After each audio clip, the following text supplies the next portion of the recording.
नमस्कार, प्रिया बेसिक स्टिचिंगमध्ये आपल्या सगळ्यांचं मनापासून स्वागत।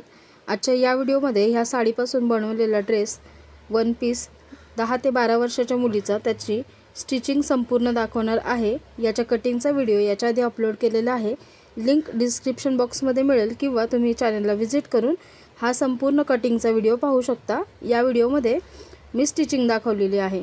तर ही सुंदर अशी साडी आहे, बोटनेकमध्ये ह्या वन पीस बनवलेला आहे आणि त्याची कटिंग करण्याची खूप सोपी पद्धत आहे, शिवाय स्टिचिंगची पण खूप सोपी पद्धत या व्हिडिओमध्ये सांगितलेली आहे।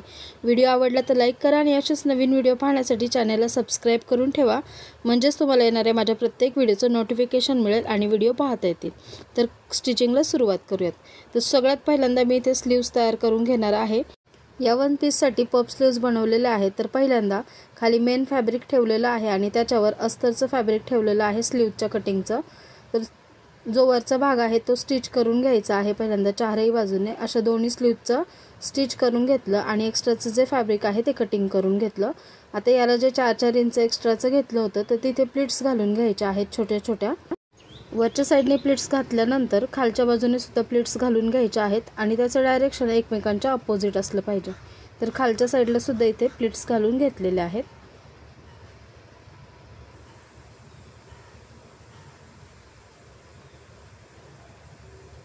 आता काठाचा भाग घेतलेला आहे आणि खालचा अस्तरचा भाग घेतलाय, त्याचं सेंटर पॉइंट मार्किंग केला आणि पहिल्यांदा काठाचा जो भाग आहे तो बरोबर सेंटरला सेंटर मॅच करून हा ठेवून घ्यायचा इथे आणि खालच्या बाजूने इथून टिप मारून घ्यायची आहे। एक्स्ट्राचं जर फॅब्रिक झालं तर त्याच्या प्लीट्स घालून घ्यायच्यात, कटिंग करायचं नाहीये। इथेही सेम त्याच पद्धतीने करून घ्यायचे। बघू शकता इथे कापड थोडं एक्स्ट्रा होतंय तर मी प्लीट्स घालून घेतलेत। आता हे काठाचं कापड खालच्या बाजूने जाईल आणि वरती अस्तरचं फॅब्रिक जे आहे ते जोडून घ्यायचं आहे। तर अशा पद्धतीने जोडल्यामुळे स्लीव्हजला फिनिशिंग खूप छान येते, आतल्या बाजूने धागेदोरे दिसत नाही। आता अस्तरही जोडून झालं। आता हा जो मधला भाग आहे तो असा गोळा करून घ्यायचा आहे मध्ये आणि अस्तर आणि काठाचा जो भाग आहे तो जोडून घ्यायचा आहे, त्याला डबल शिलाई करून घ्यायची आहे। इथून हा भाग पलटी करून घ्यायचा। तर सुंदर अशी आपली पफ स्लीव्स तयार झाली। त्याच्यावर मी इथे दाब शिलाई देऊन घेतली। तर अशाच दोन्ही स्लीव्स तयार करून घ्यायच्यात आणि त्याच्या आर्मोलचा फ्रंटच्या आर्मोलचा आकार आहे तो दोन्ही स्लीव्स तयार झाल्यानंतर द्यायचा आहे। तर बघू शकता दोन्ही स्लीव्स इथे रेडी झालेले आहेत। आता फ्रंट पार्ट तयार करून घ्यायचं। तर इथे थोडंसं शूट झालं नाही, तर खाली मेन फॅब्रिक सरळ ठेवलं, त्याच्यावर अस्तरचा पार्ट ठेवला आणि जसा गळ्याचा आकार आहे त्याप्रमाणे शिलाई करून घेतली। त्याच्यानंतर छोटे छोटे कट देऊन अस्तर जे आहे ते आतल्या साईडने पलटी करून घेतलं। चारही बाजूने अस्तर मेन फॅब्रिकला जोडून घेतलं आणि एक्स्ट्राचं जे मेन फॅब्रिक आहे ते कटिंग करून घ्यायचे। तर असा मी फ्रंट पार्ट तयार करून घेतलाय। याला जो छोटा काठ आहे तो खालच्या बाजूने आला पाहिजे अशा पद्धतीने। आता फ्रंट पार्टचा जो आहे तो सेंटर पॉइंट काढून घेतला, टक्स द्यायचे आहेत। तर आडवा 3.5 इंचाचा टक्स घेतलेला आहे आणि उभा 4.5 इंचाचा टक्स घेतलेला आहे, दोन्हीकडे अर्धा इंच। तर असं टोटल 1 इंचाचा हा टक्स झालेला आहे। तर असे दोन्हीकडे मी टक्स करून घेतले, याचं मार्किंग केलं आणि त्याला शिलाई करून घेतली। हे सुळसुळीत कापड असल्यामुळे पहिल्यांदा जो सेंटरची लाईन आहे त्याच्यावर शिलाई करून घेतली आणि मग टक्स टाकून घेतलेला आहे। अशा केल्यामुळे दोन्ही अस्तर आणि मेन फॅब्रिक आहे त्याचं व्यवस्थित एकमेकांना जोडून टक्स बसतो। आता हा फ्रंटचा पार्ट आपला तयार झालेला आहे। आता बॅकचा पार्ट तयार करून घ्यायचा आहे। अस्तर बरोबर सेंटरला फोल्ड करून गळ्याचं मार्किंग करून घेतलेलं आहे, छोट्या गळ्याचं। खाली मेन फॅब्रिक सरळ ठेवलंय, त्याच्यावर अस्तर ठेवलंय आणि छोटा गळा जो आहे तो आहे तसा शिलाई करून घेतली त्याच्यावर। त्याच्यानंतर कटिंग केलं, छोटे छोटे नॉचेस दिले आणि अस्तर पलटी करून घेतले। हे याच सेम पद्धतीने फ्रंटच्या बाजूला सुद्धा आपल्याला पहिल्यांदा करून घ्यायचं आहे। गळ्याच्या बाजूने दाब शिलाई करून घेतली, अस्तर मेन फॅब्रिकला चारही बाजूने जोडून घेतलं आणि एक्स्ट्राचं जे मेन फॅब्रिक आहे ते कटिंग करून घेतलं। असा बॅक पार्ट तयार करून घेतला। बॅक साईडचा जो बोटनेकचा खालचा आकार आहे तो मी कॅनव्हासवर तयार करणार आहे। तर इथे मी कॅनव्हास पेपर घेतलाय डबल फोल्ड करून, खाली एकसारखं कटिंग करून घेतलं पहिल्यांदा। त्यानंतर 1 इंच खाली सोडून दिलं आणि एक लाईन ड्रॉ करून घेतली। तिथून वरती 6 इंचावर एक मार्किंग करून घेतलं, तेवढा नेक आपल्याला तयार करायचा आहे। तिथे पण एक लाईन ड्रॉ करून घेतली आणि त्याच्यावरती अर्धा इंच परत एक्स्ट्रा घेतलेला आहे वरच्या बाजूने। गळारुंदी घेतली 3 इंच, खाली पण 3 इंचचं गळारुंदी घेतली आणि बॉक्स ड्रॉ करून घेतला आणि त्याच्यामध्ये ड्रॉप शेप काढून घेतला। त्याच्या कडेने 1 इंच एक्स्ट्राचं कॅनव्हास घेतलेलं आहे। अशा प्रकारे हे ड्रॉ करून घेतलं आता हे जे एक्स्ट्राचं कॅनव्हास घेतले त्याच्या कडेने जे एक्स्ट्राचं आहे ते कटिंग करून टाकायचे, जेवढं पाहिजे तेवढंच घ्यायचं आहे. सेंटर पॉईंटला लाईन ड्रॉ केली आणि हा जो आकार आहे तो दुसऱ्या बाजूने सुद्धा ड्रॉ करून घेतला. तो हलकासा दिसून येतो तर त्याच्यावरच परत ड्रॉ करून घेतलेला आहे. पाहू शकता छान असा ड्रॉप शेप ड्रॉ झालेला आहे. त्याचं सेंटर पॉईंट मार्किंग करून घ्यायचं. आता हा कॅनव्हास पेपर अस्तरवर तयार करून घ्यायचा आहे. तर मी अस्तर घेतलेलं आहे थोडं थोडं चारही बाजूने एक्स्ट्रा अर्धा इंच. त्याच्यावर कॅनव्हास ठेवलेला आहे. इथे तुम्ही इस्त्रीने पण स्टिक करू शकता. तर मी इथे टिप मारून घेतलेली आहे. जसा आकार आहे गळ्याचा त्याप्रमाणे टिप मारून घेतलेली आहे. त्याच्यानंतर जे साईडने एक्स्ट्रा घेतले अर्धा इंच ते फोल्ड करून घ्यायचे चारही बाजूंनी अशा प्रकारे.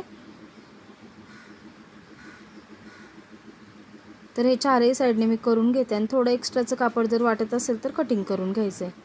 आता हा नेक कॅनव्हासवर तयार झाला आहे. हा बॅक पार्टला जोडून घ्यायचा आहे. तर बॅक पार्टचा सेंटर पॉईंट बरोबर मार्किंग करून घेतला आणि त्याच्यावर कॅनव्हासचा जो सेंटर आहे त्याला सेंटरला सेंटर मॅच करत हा गळ्याचा आकार आहे तो वरती अर्धा इंचाचा गॅप ठेवून लावून घेतला. बरोबर सेंटरला सेंटर मॅच करायचं आहे आणि पिना लावून घेतल्यात.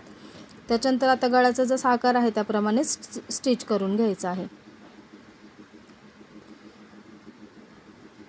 त्यानंतर आतल्या बाजूने पाव इंच मार्जिन ठेवत जो एक्स्ट्राचा भाग आहे गळ्याचा तो कटिंग करून घ्यायचा आहे आणि त्याच्यावर छोटे छोटे नॉचेस देऊन घ्यायचे आहेत. त्याच्यामुळे छान पलटी होईल गळा आपला. आणि आता हे कॅनव्हास जे आहे ते आतल्या बाजूने पलटी करून घ्यायचं आहे. तर याला आपण नंतर हातशिलाई करणार आहोत. तर हातशिलाई केल्यामुळे आतल्या बाजूने फिनिशिंग चांगली येईल. तर पाहू शकता खूप सुंदर इथे गळा तयार झालेला आहे. तर याच्यावर मी दाब शिलाई देऊन घेणार आहे परत एकदा, म्हणजे ते व्यवस्थित सेट होईल. तर इथे बॅक पार्ट जो आहे तो छान फिनिशिंगमध्ये तयार झालेला आहे. आता याला चांगला लुक येण्यासाठी मी इथे दोरी पायपिंग वापरलेली आहे. तर ही दोरी पायपिंग कशी तयार करायची त्याचं डिटेल व्हिडिओ चॅनलवर अपलोड आहे. त्याची लिंक मी डिस्क्रिप्शन बॉक्समध्ये देते, तिथे जाऊन तुम्ही पाहू शकता. तर ही दोरी पायपिंग मी तयार करून घेतली आणि ती गळ्याचा जसा आकार आहे त्याप्रमाणे लावून घेतली.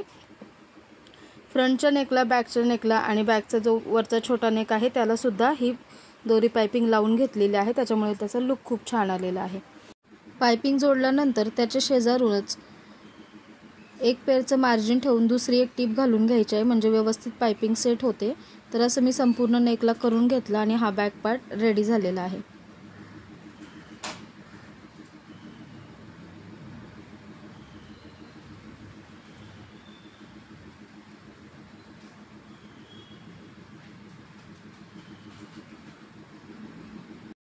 आता बॅक पार्टला खालच्या बाजूने टक्स घालून घेतलेले. सेंटर मार्किंग केलं. सेंटरपासून 3.5 इंच आडवा आणि 4 इंच उभा असा टक्स घालून घेतलेला आहे दोन्ही बाजूला. आता बॅक आणि फ्रंट एकमेकांवर ठेवून शोल्डर जोडून घेतलेले आहेत. शोल्डरवर डबल टिप द्यायची आहे आणि त्याच्यानंतर स्लीवसुद्धा जोडून घ्यायचे आहेत. स्लीव जोडण्याआधी दोन्हीकडच्या शोल्डर चेक करून घ्यायचे एकसारखे आहेत का, आणि एक्स्ट्राचं जर असेल तर कटिंग करून घ्यायचं आहे. इथं आता स्लीव्ससुद्धा मी दोन्ही जोडून घेणार आहे. त्याच्या आधी फ्रंटच्या आर्महोलचा आकार द्यायचा आहे स्लीव्समध्ये. तर एकसारख्या स्लीव्स ठेवून घेतला आणि फ्रंटच्या आर्महोलचा आकार दिला आणि सेंटरपासून जोडायचे आहेत. आणि जर एक्स्ट्राचं काही कापड झालं तर ते कटिंग न करता त्याच्या पण प्लेट्स घालून घ्यायच्या. तर बघू शकता इथं एक स्लीव्ज मी जोडून दाखवते आहे, त्याप्रमाणे जोडायच्या आहेत. स्लीव्जवर डबल शिलाई द्यायची आहे. अशा दोन्हीकडच्या स्लीव्ज मी जोडून घेतल्या. स्लीव्ज जोडून झाल्यानंतर आता खालचा जो घेर आहे तो तयार करून घ्यायचा आहे. तर कमरेच्या साईडने जेवढं अंतर आहे तेवढ्या साईजचा घेर तयार करून घ्यायचा आहे. तर इथे मी घेरासाठी खालचं कापड घेतलेलं आहे. पहिलं मेन फॅब्रिक 1 इंच पहिला सुरुवातीला सोडून दिलं आणि त्याच्यानंतर छोट्या छोट्या प्लेट्स घालून तेवढा घेर आपल्याला तयार करून घ्यायचा आहे. घेर तयार झाल्यानंतर एकदा चेक करून घ्यायचं की आपल्याला किती लागणार आहे. तर एवढ्या मापाचं आपल्याला लागणार आहे आणि 1 इंच प्लेनच ठेवायचं आहे जे फिटिंगमध्ये जाणार आहे. तर तेवढ्या मापाचं मी कटिंग करून घेतलं. खाली टॉप पार्ट सरळ ठेवला आणि त्याच्यावर जो घेर आहे तो उलटा ठेवलेला आहे कमरेच्या बाजूने आणि तो आता जोडून घ्यायचा आहे. कमरेच्या बाजूला घेर जोडून झाल्यानंतर अस्तरसुद्धा जोडून घ्यायचं आहे. तर जेवढं काही अस्तर राहिलेलं आहे त्याचं 2 पार्टमध्ये कटिंग करायचं आहे, एक बॅक पार्टसाठी आणि फ्रंट पार्टसाठी. तर जे राहिलेलं अस्तर आहे ते मी कटिंग करून घेतलं आणि त्याचं सेंटर पॉईंट असा मार्किंग केला. त्याच्यानंतर हा जो पार्ट आहे तो अशा प्रकारे ठेवायचा आहे. अस्तरची बाजू वरती आली पाहिजे आणि तिथे अस्तर जोडायचं आहे. त्यामुळे आतल्या बाजूने जे कमरेचं जॉईंट आहे तो दिसणार नाही आणि व्यवस्थित छान फिनिशिंगमध्ये जोडलं जाईल. तर इथे असं अस्तर ठेवलेलं आहे आणि प्लीट्स घालायचे आहेत. तर सेंटरला सेंटर आलं पाहिजे अशा प्रकारे प्लीट्स घालायचे आहेत, त्याच्यामुळे व्यवस्थित एकसारखं हे अस्तर जोडलं जाईल। तर पाहू शकता इथे दाखवले त्याप्रमाणे अशा प्रकारे स्टिच केल्यामुळे कमरेच्या बाजूने कुठलेच धागेदोरे दिसत नाहीत। तर असंच मी बॅक पार्टला सुद्धा करून घेतलेलं आहे, अशाच प्रकारे अस्तर जोडून घेतलेलं आहे।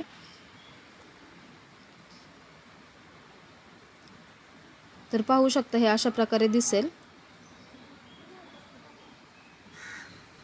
कडेने फिटिंग करून घ्यायचे आहे, तर आतल्या बाजूने उलट्या बाजूने अर्धा इंचाचं मार्जिन ठेवून मी संपूर्ण फ्रॉकला कडेने स्टिच करून घेणार आहे। कमरेच्या खाली 2 इंचापर्यंत मेन फॅब्रिक आणि अस्तर धरून स्टिच करायचं आहे आणि त्याच्यानंतर फक्त एकच पार्ट अस्तरचा नाही तर मेन फॅब्रिकचा असं एकालाच फक्त स्टिच करायचं आहे। बघू शकता इथे मी दाखवले त्याप्रमाणे 2 ते 3 इंच कमरेपासून खाली। आता मी अस्तर आणि मेन फॅब्रिक वेगवेगळं केलेलं आहे आणि फक्त इथे मेन फॅब्रिकला स्टिप मारून घेतलेली आहे, अस्तर बाजूला सरकवलेलं आहे।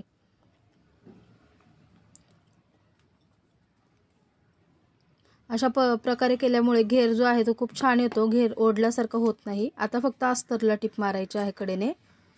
मेन फॅब्रिक आतमध्ये सरकून दिलेलं आहे आणि फक्त अस्तरचे 2 पार्ट धरून त्याला स्टिच करून घेतलेलं आहे। तर अशाच प्रकारे दुसऱ्या साईडला सुद्धा करून घ्यायचं आहे। त्याच्यावर डबल शिलाई करून घेतली। आतल्या पार्टला सुद्धा डबल शिलाई करून घेतली, जो मेन फॅब्रिकचा पीस आहे त्याला। तर अशा प्रकारे हा घेर जोडलेला आहे। आता वरच्या बाजूने इथे फिटिंगचं माप टाकून घ्यायचं आहे। जेवढं मार्जिन घेतलं होतं त्याप्रमाणे फिटिंग करून घ्यायचं आहे आणि खाली कमरेपासून खाली 2 इंचावर ते मार्किंग ती जी शिलाई आहे ती क्रॉसमध्ये बाहेर काढायची आहे। त्याच्या आधी कमरेत इथे नॉट लावून घेतलेली आहे मी, हीच फिटिंग करताना एक नॉट लावून घेतलेली आहे कमरेच्या तिथे वरती 1 इंच अंतर सोडून।